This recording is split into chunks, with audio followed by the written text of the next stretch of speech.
dynamic of the trial is really fascinating. And it's even more fascinating, of course, because at the end of the day, Gülen wins, which is highly unusual for political trials. I mean, all we have to do is look at Socrates, Jesus, the Inquisition, the women at Salem, John Scopes, those religious political trials that happened in our history.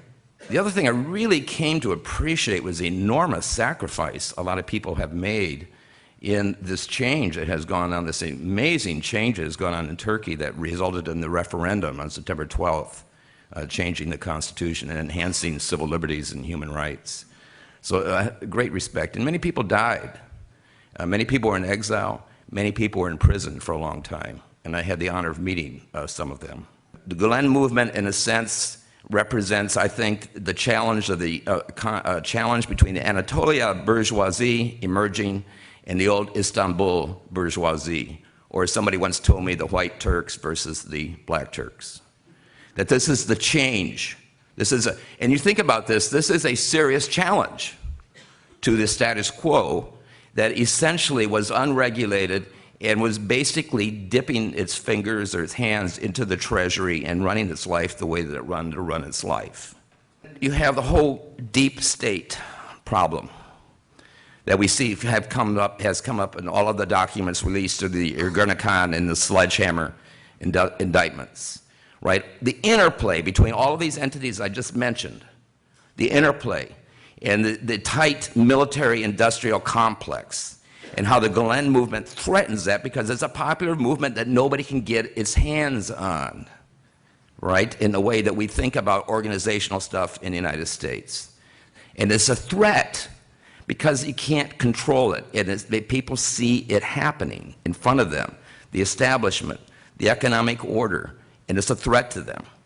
And there are all sorts of other things going on too. You know, the interference with the drug trade that has become part of the deep state, or trafficking, or why is it that PKK does what it does when it does? Is it just stirring up violence in order to keep the repression going, in order to keep the reaction to support the military so you can have more conflict? All that dynamic that goes on, I think all leads to the prosecution of Fethullah Gülen.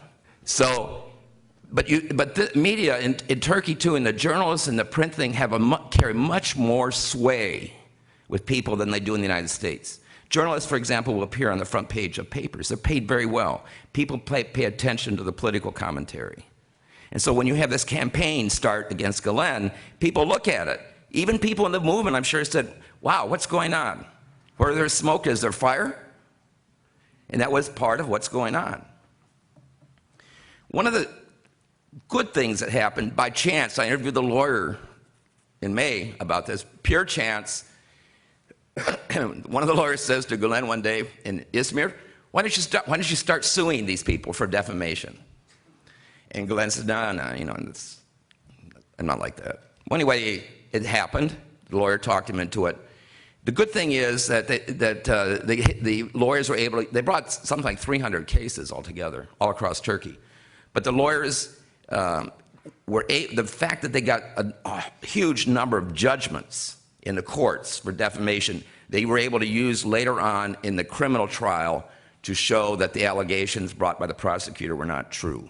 Okay, what was the wild card? The wild card was the European Union, the accession agreements. Turkey was bound and determined to come into the European Union, and as a requisite for coming into the European Union, it had to change its legal system. Change its legal system meant abolishing the state security courts, meant allowing religious freedom, and it meant ensuring civil liberties. And it took Turkey a long time to come into compliance with those requirements in the accession agreements. It happens during the Gülen trial. That's why I call it the wild card. That is why Gülen wins the trial in the end.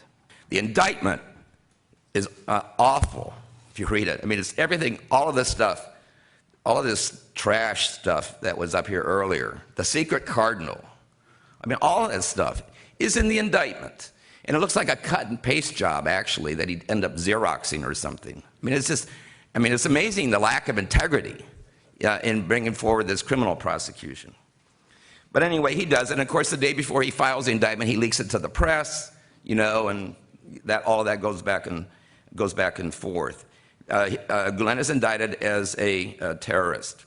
All the evidence, I mean, is clearly fabricated, but it's there, right? Or create that smoke. Where's there smoke, there's fire.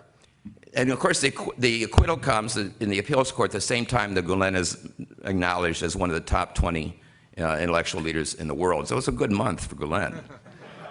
But it was even better the next month. Because parallel to this, and if you don't believe in the deep state, you will after you hear this. Parallel to this, when Gülen was in the United States, he had applied to be a religious scholar. Now, and the US government said, no, you're not a religious scholar. What do you mean a picture of the Pope? Who took that picture? I'm not kidding. This isn't even, you know, I just got done bad-mouthing the indictment in Turkey. Well, you ought to read some of the United States Justice Department pleadings. Just absurd. Anyway, the judge at one point gets so fed up with this nonsense that he calls the lawyers in, as judges do when they get hacked off, and say, I want whoever's making that decision in front of me in 10 minutes. And the lawyer for the government says, Your Honor, this decision is coming higher than Homeland Security. And it's coming so high that I cannot get that person in front of you. So it narrows it down. We know Bush didn't think about this. So that narrows it down to either Cheney or Rumsfeld. And the judge says, yeah, whatever, and grants religious scholar status. 2 days after this happens, Gülen's attorneys made the decision not to release it to the press. I'm wrapping, this is my coda. Not to release it to the press because of the CIA agent thing, you know, just let it happen. Well, 2 days later, it was in the Turkish press. So somebody from the inside the United States government leaked it. Clarence Darrow, this is my wrap-up, okay? Clarence Darrow used to say that the law, and Clarence Darrow was a famous human rights lawyer in the United States, very earthy, used to say the law is the bastard child of justice. He was absolutely right. But in this sense, in this one instance in history, and I'm glad to have written the book about it, justice and the law coincided, and Turkey is better off in terms of religious freedom, in terms of democracy, and in terms of human rights, thanks to this trial.